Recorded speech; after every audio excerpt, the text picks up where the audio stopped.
ఇక్కడ majority confirm అయింది. ఒకసారి బీహార్ ఎలక్షన్స్కి వెళ్దాం సార్. బీహార్ విషయంలో మాత్రం అంటే ఏ సర్వే కూడా మరీ ఇంత ఎక్కువ ఇప్పుడు ఆధిక్యంలో వచ్చేసి 190 స్థానాల్లో ఒక దాంట్లో అని చూపిస్తున్నారు. ఆధిక్యం అంత ఆధిక్యంలోకి వెళ్తుందని చెప్పి సరే ఒకవేళ ఫైనల్కి వచ్చేసరికి మనం ఎంత అక్కడ నుంచి ఒక 2 సీట్లు తగ్గించుకోవచ్చా? అట్లా కాదు రేణు, మనకు ఫస్ట్ పోలింగ్ అయిపోయిన తర్వాత ఇమీడియట్గా వచ్చిన అందరూ కూడా కేవలం ఎన్డీఏకి అనుకూలంగా ఇచ్చారు. అన్నీ కూడా ఎన్డీఏ అనుకూలం అని వచ్చింది. అన్ని కూడా 140 వచ్చాయి. తర్వాత రోజు వచ్చింది కొంచెం నిదానంగా, అంటే రాత్రి 9-10 గంటలప్పుడు వచ్చినప్పటికీ అన్నీ కూడా మహాగఠబంధన్కి ఇచ్చాయి. ఇవి 2 కూడా స్క్రిప్టెడ్ అనుకోవాలి. ఎక్సెప్ట్ టైమ్స్ నౌ లాంటి ఒకటి తప్పితే స్క్రిప్టెడ్. ఒక పీపుల్ పల్స్ మాత్రమే తెలిసింది. మీలో అన్నీ కూడా ఏంటంటే ఏ పార్టీకి ఏ కూటమికి అనుకూలంగా ఉండాలో ఆ కూటమి తీసుకొచ్చుకున్నది. అందరు 140 వరకు ఇచ్చారు. మనం అందరం ఎదురు చూసిన Axis My India Pradeep Gupta 12వ తారీఖు అంటే పోలింగ్ అయిపోయిన తర్వాత రోజు ఇచ్చాడు. ఆయన ఇచ్చింది ఏంటంటే ఎన్డీఏ కూటమికి 121 నుంచి 141 ఇస్తారు. ఎక్కువ యాక్యురసీ ఉంటుంది. ఆయన 120 నుంచి 141 వస్తుంది. అట్లాగే ఎంజీబీకి మహాగఠబంధన్కి ఆర్జేడీ కాంగ్రెస్ మహాగఠబంధన్కి 98 నుంచి 118 వస్తుంది. ఆయన క్లియర్గా ఏంటంటే ఎన్డీఏకి గెలుస్తుందని ఇచ్చాడు. కానీ ఆయన 121 ఇచ్చాడు. అంటే మ్యాజిక్ నెంబర్ వచ్చేసి 123. మొత్తం 243లో 122 వస్తాయని మ్యాజిక్ నెంబర్ కన్నా కనిష్టంగా ఒకటి ఇచ్చేసి మ్యాక్సిమం వచ్చేసి 141 ఇచ్చాడు. ఆయన డిబేట్లో ఏం చెప్పాడంటే హంగు రావడానికి కూడా అవకాశం ఉందని అన్నాడు. ప్రదీప్ గుప్తా చెప్పింది జరిగినట్లు ఉండాలి, కానీ ఆయన నెంబర్స్ ఆయన చెప్పిన దాంట్లో మళ్ళీ ఆయన కూడా డిబేటబుల్. ఈసారి నువ్వు కరెక్ట్ అయ్యావు తప్పయ్యావు అని మళ్ళీ రాజ్దీప్ సర్దేశాయి వాళ్ళ క్లోజ్ ఫ్రెండ్ డిస్కషన్ చేసే పరిస్థితి వస్తుంది. కానీ ఇప్పుడు చెప్పిన వాళ్ళల్లో ప్రదీప్ గుప్తా మ్యాక్సిమం నెంబర్ దాటింది. అట్లాగే చాణక్య వాళ్ళు అనుకుంటాను, చాణక్య వాళ్ళు 160 సీట్ల వరకు ఇచ్చారు. వీటన్నిటినీ దాటి దాదాపు 200 సీట్ల వరకు వెళ్తా ఉంది. అయితే ఇప్పుడు చర్చనీయాంశంగా మారింది ఏంటంటే బీహార్ ప్రజల వన్ సైడ్ తీర్పు. వారు మొత్తం కూడా వన్ సైడ్ అయిపోయేలాగా చేశారు. అంటే ఎందుకు మహాగఠబంధన్ మరీ ఇంత తక్కువ సీట్లు వస్తాయని ఈవెన్ సర్వేస్లో కూడా అసలు లేదు, ఎవరు కూడా ఎక్స్పెక్ట్ చేయలేదు. ఇలా వార్ వన్ సైడ్ అయిపోవటానికి రీజన్ ఏంటి? సర్వేలు ఎప్పుడు కూడా సీట్ బై సీట్ చేస్తామని చెప్పాలి తక్కువ మంది. అది నేను పర్సనల్గా నమ్మను. ఒక బెల్ వెదర్ కాన్స్టిట్యున్సీలు ఎక్కడ ఉన్నాయి, కీలకమైన ఎక్కడ ఉన్నాయి, ఒక రీజియన్లో ఒక 4-5 నియోజకవర్గాలు ఇట్లా చూసుకొని ఈ సీట్లు వస్తాయని వేసుకుంటారు. ప్రతి 243 నియోజకవర్గాలకు వెళ్ళి యావరేజ్ మీద 5,000 తీసి వాళ్ళు తక్కువ మంది ఉంటారు. ఖచ్చితంగా ఇది గెలుస్తుంది, పోటాపోటీ ఉంటుంది అనుకోవాలి ఎక్కువ మంది. కానీ ఇంత వన్ సైడ్ వస్తుంది ఎవరు ఊహించలేదు. అయితే ఈ నెంబర్లు చూసిన తర్వాత ఆశ్చర్యపోవడానికి ఏం లేదు. ఇది 2010 బీహార్ ఎన్నికల్లో 2010 బీహార్ ఎన్నికల్లో ఏ రిజల్ట్స్ వచ్చాయో ఇప్పుడు అదే రిపీట్ అవుతుంది. 2010లో నితీష్ కుమార్ మొదటిసారి పూర్తికాలం సీఎం, మధ్యలో 2005లో ఒకసారి ఆయన అయ్యారని కొద్ది రోజులు హంగు వచ్చింది. దాంట్లో 2010 ఇది మనం స్క్రీన్ మీద చూస్తున్నాము. 2010 రిజల్ట్స్ ఇవి. 2010 రిజల్ట్స్ ఇవి రాసింది. 2010 అని రాసింది. 2010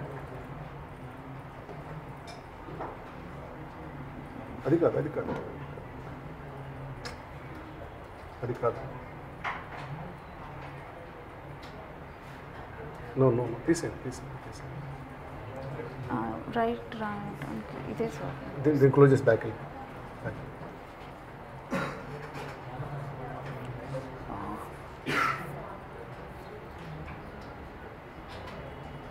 అటు సైడ్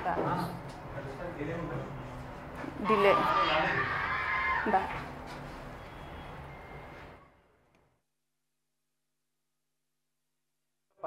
2010లో అంతవరకు ఆర్జేడీ కాంగ్రెస్ అంతమంది వరకు కలిసి ఉండేది. 2009 లోక్సభ ఎన్నికల్లో వీళ్ళిద్దరూ కూడా సపరేట్ అయిపోయారు. ఆర్జేడీ కాంగ్రెస్ సపరేట్ అయిపోయి ఇండివిజువల్గా పోటీ చేశారు. అట్లాగే నితీష్ కుమార్ ప్లస్ బీజేపీ కలిసి పోటీ చేశారు లోక్సభలో. మొత్తం 40 సీట్లకు గాను 32 సీట్లు వాళ్ళ కూటమి గెలిచింది, 4 సీట్లు ఆర్జేడీ గెలిచింది, 2 సీట్లు కాంగ్రెస్ గెలిచింది. ఆ తర్వాత జరిగిన అసెంబ్లీ ఎన్నికలు, ఇది 2010 అసెంబ్లీ ఎన్నికలు. 2010 వదిలేసింది. 2010 చూస్తున్నప్పుడు ఇక్కడ కూటమి వచ్చేసి Janata Dal you, JDU, Nitish Kumar, Bharatiya Janata party BJP వీళ్ళిద్దరు అలయన్స్గా పోటీ చేశారు. ఇక్కడ జేడీయూ 141లో పోటీ చేసి 115, భారతీయ జనతా పార్టీ బీజేపీ 102లో పోటీ చేసి 91. అంటే దాదాపు ఇద్దరు కలిసి 206 సీట్లు 82 స్ట్రైక్ రేట్తో వచ్చి ఉంటుంది ఇది. సో ఇక్కడ ఆర్జేడీ, ఎల్జేపీ, రామ్విలాస్ పాస్వాన్ వీళ్ళిద్దరు కలిసి పోటీ చేసి వీళ్ళకి కేవలం 25 సీట్లు మాత్రమే వచ్చింది. అంటే 13-14% మాత్రమే ఉన్నారు. కాంగ్రెస్ మొత్తం పోటీ చేసి కేవలం 243 పోటీ చేసి 4 సీట్లు వచ్చింది. ఇంక వీళ్ళంతా సపరేట్గా వచ్చారు, ఎవరికి కూడా పెద్ద సీట్లు రాని పరిస్థితి. ఇప్పుడు దాదాపు మళ్ళీ 200 దగ్గర నెంబర్ వస్తుంది కాబట్టి 2010లో ఏదైతే రిజల్ట్స్ వచ్చిందో ఇప్పుడు 2025లో మళ్ళీ మనకు అదే రిజల్ట్స్ రాబోతున్నట్టుగా చూడాలి. ఇక్కడ 188, 190 మధ్యలో జరుగుతూ ఉంది. అంటే దాదాపు 80%, 82% అనుకోండి. ఇప్పుడు 200 వస్తే 82% స్ట్రైక్ రేట్ వచ్చినట్టుంది. ఇది కొంచెం తక్కువ ఉంటే 80% స్ట్రైక్ రేట్ వస్తుంది అనుకోండి. ఇన్ని సీట్లు గెలవటం అనేది ఎవరు ఊహించండి, ఇది సునామీ. అయితే ఇక్కడ ఆశ్చర్యపోవడానికి ఏం లేదు, అంటే ఇది గెలిచడం ఆశ్చర్యపోవడానికి లేదు. దీనికంటే ఇంతకుముందు ఒక 5-6 నెలల ముందు జరిగిన మహారాష్ట్ర ఎన్నికల్లో కూడా మొత్తం 235 స్థానాలకు కాను 288, మహారాష్ట్రలో 288 స్థానాలు ఉంటే వీళ్ళు ఎన్డీఏ కూటమి 235 సీట్లు గెలిచింది. 288 కాను 235 సీట్లు అంటే 81% సీట్లు, నాట్ ఈవెన్ 2/3 కన్నా ఎక్కువ. 235 సీట్లు గెలిచింది. మహాగఠబంధన్ అక్కడ ఉన్న కాంగ్రెస్, చీలిక ఎన్సీపీ, చీలిక శివసేన ముగ్గురు కలిసి కూడా కేవలం 50 సీట్లకే పరిమితమయ్యారు. అంటే గతంలో మహారాష్ట్రలో ఎలాంటిగా అయితే 81% సీట్లు వచ్చిందో ఇప్పుడు బీహార్లో కూడా అదే రిపీట్ 80+% సీట్లు, దాదాపు 195 నుంచి 200 వరకు రాబోతున్నాయి అనమాట. అంటే బీజేపీ కూటమి గెలిచిన దగ్గర ఒక ఎక్సెప్ట్ ఢిల్లీ, హర్యానా అంటే యాక్చువల్ కాంగ్రెస్ గెలుస్తుంది అనుకున్న పరిస్థితి. కాంగ్రెస్ ఎలక్షనింగ్ చేసుకోవడంలో ఓడిపోయింది. అక్కడ ఢిల్లీ మాత్రం పోటాపోటీ బీజేపీ ఉన్నాయి. అది కాకుండా ఏకపక్షంగా బీజేపీ గెలవగలిగిన చోట ప్రతి చోట కూడా 75-80% సీట్లు వాళ్ళు సాధిస్తూ ఉన్నారు. అదే కోవలో మనం ఈ రిజల్ట్స్ కూడా చూడాలి. అండ్ ఇంకొక అంశం ఏంటంటే మహాగఠబంధన్లో ఎవరైతే సీఎం క్యాండిడేట్ ఉన్నారో సీఎం క్యాండిడేట్ ఇప్పుడు ఓడిపోయే పరిస్థితిలో ఉన్నారు. తేజస్వి యాదవ్ 4000 వెనకంజలో ఉన్నారు, దాదాపు 4వ రౌండ్ 5వ రౌండ్ వరకు. చూడాలి, తేజస్వి ఓడిపోతానని పర్సనల్గా అనుకోను, ఎందుకంటే బలమైన నాయకుడు రాఘోపూర్ నుంచి చివరి రౌండ్ వరకు మాత్రం పోటాపోటీ ఉంది. వెనకబట్టం అనేది ఒక ఇండికేషన్, అతను సొంతంగా పోటీ చేస్తే ఈజీ గెలవాల్సిన సీట్ కంచుకోటది. అక్కడే వెనకబడ్డాడు. వాళ్ళన్న ఇతనితో విభేదించి స్వతంత్రంగా పోటీ చేయడం వల్ల 4th ప్లేస్లో ఉన్నాడు. అంటే ఈ రిజల్ట్ని కనుక మనం చూసుకుంటే ఓట్ చోరీ అంశాన్ని రాహుల్ గాంధీ సరిగ్గా ప్రజల్లోకి తీసుకొని వెళ్ళలేదు అనేలాగా పోలింగ్ అయిపోయిన రోజు ఫస్ట్ రివ్యూలో మనం చెప్పాము, మహాగఠబంధన్ కాంగ్రెస్ ఎజెండా ఏది కూడా ప్రజలకు కావాల్సిన ఎజెండా కాదు, అది కాంగ్రెస్ పార్టీ ఎజెండా. నా ఓటును దొంగలించారు అనుకునే పరిస్థితిలో ప్రజలు లేరు, అది నమ్మరు లేరు. వీళ్ళు ఒక పాజిటివ్ ఎజెండాతో పోవాలి. బీహార్లో పాజిటివ్, మీరు మళ్ళీ గుర్తు చేసిన 11వ తారీఖు సాయంత్రం మనం చెప్పిన రివ్యూలో ఓట్ చోరీ అనేది ఎన్నికలను ప్రభావితం చేయదు. మేము ఏమి చేస్తాం, మీకు మీ రాష్ట్రానికి ఏం చేస్తాం, మమ్మల్ని గెలిపివ్వండి అంటే ఒక పాజిటివ్ అప్పీల్, పాజిటివ్ మేనిఫెస్టోతో వెళ్ళి ఉంటే అది వేరే ఉంటుంది. రాహుల్ గాంధీది ఓట్ చోరీ మేనిఫెస్టో మాత్రమే నడుస్తూ ఉంది. తేజస్వి యాదవ్ వచ్చి నేను 3 కోట్ల ఉద్యోగాలు ఇస్తాను, ఇవి రెండు కూడా నమ్మశక్యంగా లేవు. 3 కోట్ల ఉద్యోగాలు వస్తాయని ఎవరు నమ్మే పరిస్థితి లేదు, వాస్తవికంగా లేదు. వీటన్నిటిని ఈ రెండు ఉంటే ఇటువైపు బలంగా నితీష్ అనే నాయకత్వం ఒకటి ఉంది. నితీష్ కంటిన్యూ, ఆ రోజు కూడా మనం చెప్పాం ఉమెన్ ఓటర్స్ ఎక్కువ పడితే ముందు నితీష్ గెలుస్తాడన్నమాట. అట్లాగే మనం అనుకున్నట్టుగానే దాదాపు 9% మేల్ కన్నా ఫీమేల్ ఓటర్స్ 9% ఎక్కువ పడ్డారు. సో వాళ్ళు ఎస్ఐఆర్ అని చెప్పిన ఇంకోటని చెప్పిన తేడా. ఇప్పుడు ఎస్ఐఆర్లో పోయిన ఓట్లు పైన పెరిగిన 10% ఓట్లు పెరిగినాయి. 10% మామూలుగా అయితే 5% పైన ఎక్కడైనా ఓటింగ్ శాతం పెరిగితే, అంటే గత ఎన్నికల కన్నా ఎన్నికలు 5% కన్నా పెరిగితే అధికార పార్టీ ఖచ్చితంగా మారిపోతుంది. ఎక్సెప్ట్ 2015 బీహార్, మొన్న 2025 మహారాష్ట్ర. అక్కడ ఎందుకు ఆ రోజు మారలేదంటే ఆర్జేడీ, జేడీయూ, కాంగ్రెస్ మొదటిసారి గెలిచాయి. ఓటు కన్సల్టేషన్ జరిగింది. 178 సీట్లు వచ్చాయి ఆ రోజు. ఇంతకుముందు వచ్చిన దాంట్లో 175 సీట్లు వాళ్ళకి వచ్చినాయి. అక్కడ మహారాష్ట్రలో పెరిగింది. కానీ ఇక్కడ కూడా శివసేన, ఎన్సీపీ, బీజేపీ అంటే చీలిక వర్గాలు మొత్తం కూడటం వల్ల ఇక్కడ కూడా 5% జరిగినా కానీ గెలిచింది. ఇప్పుడు 10% ఓటింగ్ పెరిగిన తర్వాత కూడా అధికార పార్టీ ఇంత భారీ విజయం సాధిస్తుందంటే ఓటు శాతం పెరిగినా తగ్గినా ఓటు శాతం అనేది అంతిమ ఫలితం మీద ప్రభావం చూపదు అనే దాన్ని మనం నిర్ధారించాం. అయితే ఈసారి ఎన్డీఏ నుంచి చూస్తే కనుక నితీష్ సీఎం అభ్యర్థి అని ప్రకటించలేదు ముందుగా. ఒకవేళ కనుక ప్రకటిస్తే బీజేపీలో ముందుగానే మిగిలిన నేతల్లో కానీ ఒక నిరాశ అనేది కూడా ఉంటుంది అని చెప్పి బీహార్లో బీజేపీ ఎదగపోవడానికి కారణం బీహార్లో బీజేపీ నేతలు లేకపోవడమే కారణం. గతంలో సుశీల్ కుమార్ మోడీ అని ఒక ఆయన ఉండేవారు. సుశీల్ కుమార్ మోడీ, నితీష్ కుమార్ ఇద్దరు క్లాస్మేట్స్. సుశీల్ కుమార్ మోడీ బీజేపీ నాయకుడుగా ఉండేవాడు, జిల్లా రాష్ట్ర అధ్యక్షుడిగా ఉండేవాడు. ఆయన ఎప్పుడున్నా కానీ ఆయన ఉన్నంతకాలం ఇక్కడ బీజేపీ ఎదగలేదన్నారు. ఎందుకంటే పక్కన ఉన్న మధ్యప్రదేశ్, ఉత్తరప్రదేశ్ ఇదంతా కూడా బీజేపీ గెలిచింది. కానీ బీహార్లో మాత్రము బీజేపీ ఏమంటారు పొత్తు పార్టీగా, సెకండరీగా పార్టీగా ఉంది. ప్రైమరీ రావడం కారణము అదే అంటారు. ఈ రోజు కూడా బీహార్ బీజేపీలో ముఖ్యమంత్రి స్థాయి అభ్యర్థి లేడు, నితీష్కి దగ్గరకు వచ్చే అభ్యర్థి లేడు. కాబట్టి ఎవరు ముఖ్యమంత్రి సమస్య లేదు. దీనికి బీజేపీ వాళ్ళు చెప్పిందంటే నితీష్ ముఖ్యమంత్రి ఉన్నాడు, ఆయన అవుతారు. ప్రత్యేకంగా ప్రకటించేది ఏంటంటే ఆయన కూడా అన్నాడు. నితీష్ వాళ్ళ పార్టీ కూడా అది మమ్మల్ని మేము ప్రకటించుకునేది అన్నారు. అది పెద్ద సమస్య కాదు, ఎందుకంటే గెలిస్తే నితీష్ అవుతాడనేది అందరికి తెలిసిన విషయమే.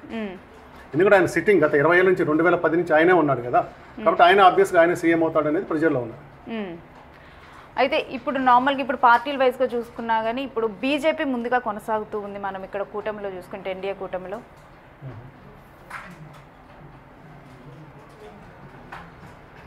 బీజేపీ 85-76, కానీ జేడీయూనే అవుతారని అనుకుంటున్నాను. ఎందుకంటే ఇట్లాంటి విజయాన్ని ఎవరు డిస్టర్బ్ చేసుకోరు. మహారాష్ట్ర అప్పుడు కూడా మనకు డౌట్ ఉండే ఫడ్నవీస్ని చేస్తారా లేక శివసేన ఏకనాథ్ షిండేని చేస్తారని. ఇప్పుడు కూడా అలాంటి చర్చ ఉండొచ్చు, కానీ జేడీయూని కాదని పోతారని అనుకోలేము. నిన్న కూడా ఎవరు అడుగుతున్నారు మరి వీళ్ళని కాదంటే ఏం చేస్తారని. ఇక్కడ జేడీయూ ప్లస్ ఎంజీబీ కలిసి గవర్నమెంట్, ఎందుకంటే ఈయన 2015లో ఆర్జేడీ కాంగ్రెస్తో పుత్తు పెట్టుకొని గెలిచి 2017 వాళ్ళ నుంచి దూరమై బీజేపీతో కలిసి మంచి సీఎం అయ్యాడు కదా, చేస్తాడని అడిగారు. ఇప్పుడున్న పరిస్థితి అంత సాధ్యం కాదు. ప్లస్ అలాంటి అనాలిసిస్ ఇప్పుడు అవసరం లేదు. మేబీ మీరు చెప్పింది కూడా, ఎందుకంటే మహిళా ఓటర్స్ అందరూ కూడా ఇప్పుడు నితీష్కి ఓటేసింది మహిళా ఓటర్స్ అని చెప్పి బలంగా నమ్ముతున్నారు. 9% మహిళలు 9%. ఎప్పుడైతే మహిళా ఓటింగ్ పెరిగిందో ప్రతిసారి నితీష్ గెలుస్తూ వచ్చాడు. మహిళా ఓటింగ్ పెరిగిందో వాళ్ళ సీట్లు కూడా పెరుగుతూ వచ్చినాయి. 2020లో మహిళా ఓటింగ్ పర్సెంట్ కొంచెం తగ్గింది. గతంలో 7.5 జరుగుంటే 2020లో 5.2 జరిగింది. అంటే గతంలో కన్నా 2015 కన్నా 2020లో మహిళా ఓటింగ్ శాతం కొంచెం తగ్గింది, ఒక 3% తగ్గింది. వీళ్ళకి వచ్చిన సీట్లలో భారీ మార్పు వచ్చింది. 2020లో ఎన్డీఏ కూటమి 125 వస్తే మహాగఠబంధన్ 110, అంటే పోటాపోటీ వచ్చింది. ఇద్దరి మధ్యలో ఓటింగ్ శాతం 0.03 ఉంది. 11,150 మాత్రమే ఓట్ల తేడా ఉంది అక్కడ. ఇప్పుడు ఏకంగా 9% తేడా ఉంది, ఇది మేల్ ఫీమేల్ వర్షన్. దానివల్ల మనకి ఇంత భారీ కనిపిస్తుంది. ఒకసారి జూబ్లీ హిల్స్కి వెళ్దాము. ఆధిక్యత ఎవరు కొనసాగుతున్నారని ఇది ఇంకా అప్డేట్ చేస్తుంటారు వీళ్ళు.